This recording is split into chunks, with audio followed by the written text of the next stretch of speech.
Bom dia, pessoal. Sejam todos bem-vindos e bem-vindas para mais uma aula de geografia.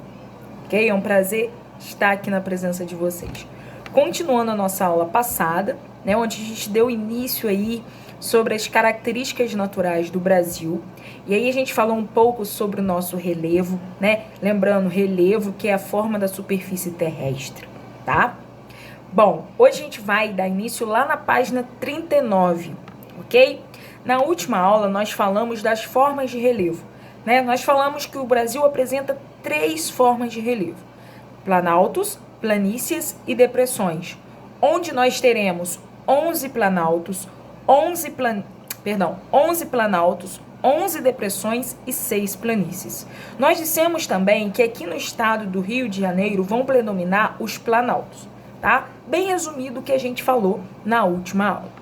Dando continuidade a esse assunto, a gente vai caracterizar essas formas de relevo que foram propostas pelo então geógrafo Jurandir Ross, juntamente com o projeto Radan, que foi o projeto que vai possibilitar que as imagens de satélites capturem todas as formas da Terra, todas as formas da superfície terrestre aqui do Brasil, para que haja essa classificação elaborada pelo Jurandir Ross.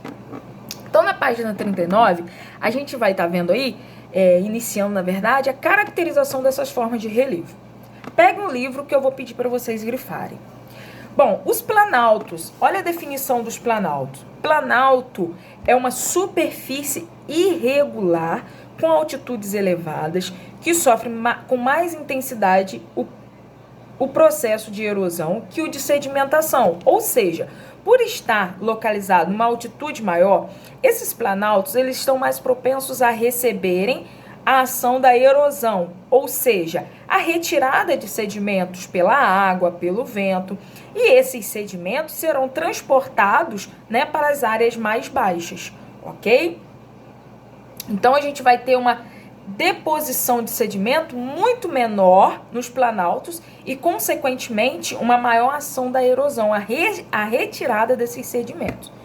É, portanto, produto da erosão sobre rochas cristalinas ou sobre rochas sedimentares, tá? Então, grifem esse parágrafo aí da página 39, onde está a definição dos planaltos, tá? Que é essa parte aqui, pessoal. Bom, os planaltos, eles não se caracterizam necessariamente, pessoal, por terem a sua superfície, a sua região elevada plana, tá? Muitas das vezes pode aparecer de forma irregular, de formas ondulares, tá? Por exemplo, a Serra do Mar, aqui, que está localizada desde o litoral norte de Santa Catarina até aqui o Rio de Janeiro, vai apresentar essa superfície bem irregular, Por exemplo, serras, morros são exemplos de formas de planaltos, tá?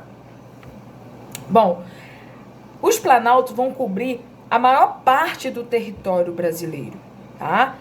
Nessas áreas, nós vamos encontrar rochas sedimentares, Rochas também chamadas cristalinas, ok?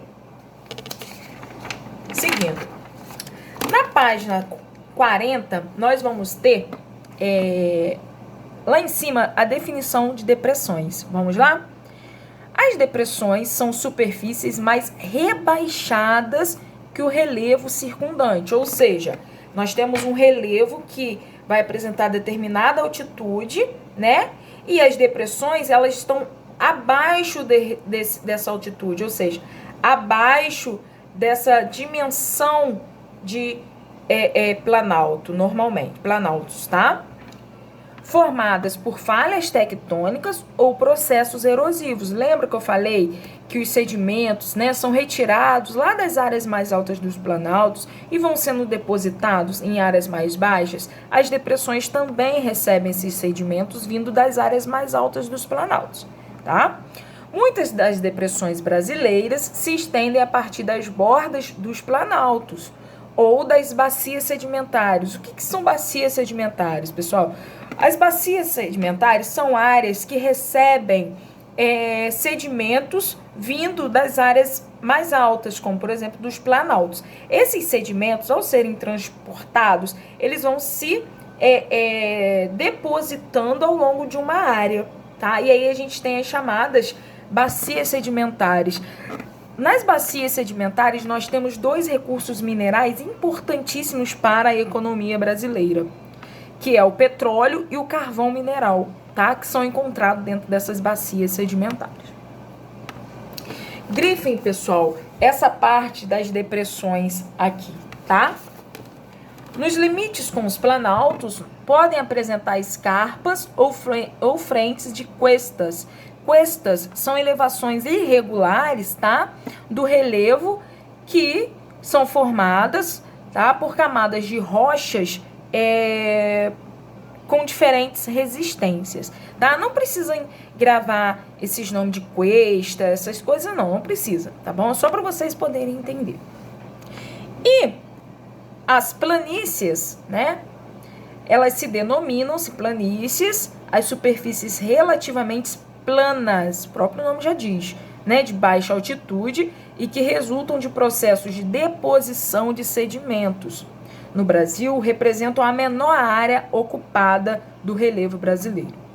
São denominadas planícies litorâneas quando ocorrem em uma faixa junto ao litoral do país. Lá naquele mapa atrás, a gente tem uma planície, um conjunto de planície litorânea que vai se estender, né, pelo litoral, quase que pelo litoral do Brasil, tá? Mas também nós temos as chamadas planícies fluviais, ok? São aquelas que se apresentam ao longo dos cursos dos rios, como por exemplo, nós temos a planície do rio Amazonas, lá na região norte, tá? Que é importante, muito importante. As planícies fluviais, elas estão mais propensas, por exemplo, a receber a questão da inundação, por ser uma área mais baixa, né? E por causa, dependendo do período de chuva, essas áreas, por serem mais baixas, elas recebem um quantitativo muito grande de água e aí elas acabam não suportando essa quantidade de água e aí a gente tem as inundações. Por isso que lá na região norte, a gente vai ter um período muito grande de inundações. Por quê? Por causa da planície do rio Amazonas. E por ser uma região também que recebe muita quantidade de chuvas, né? O rio, principalmente o Amazonas, permanece quase que o ano todo cheio. E aí, por ser uma planície, né, ele fica inundado. A região que está ao entorno do rio do Amazonas fica inundado. Por quê? Porque é um rio de planície. Os rios de planícies, pessoal, são essenciais também para o transporte aquático. Né? Vamos comparar um rio de planície com um rio de planaltos. A gente sabe que os planaltos são formas de relevo mais altas, né? Vão apresentar altitudes. E os de planície eles são planos. Qual a diferença? Como que a gente vai navegar confortavelmente um rio de planalto sabendo que a gente pode despencar, por exemplo, de uma altitude, né? De planície não. Por ele ser plano, ele é muito mais navegável, né? Então, por isso que na região norte a gente também vai ter o desenvolvimento do meio de transporte aquático muito utilizado. Por quê? Por causa dessa questão de lá a gente encontrar o rio Amazonas, principalmente, um rio de planície, junto com seus afluentes também, ok? Bom, pessoal, eu vou colocar agora na plataforma as atividades que vocês vão fazer na nossa aula, tá bom? Obrigada pela participação de todos vocês e até a nossa próxima aula. Beijão!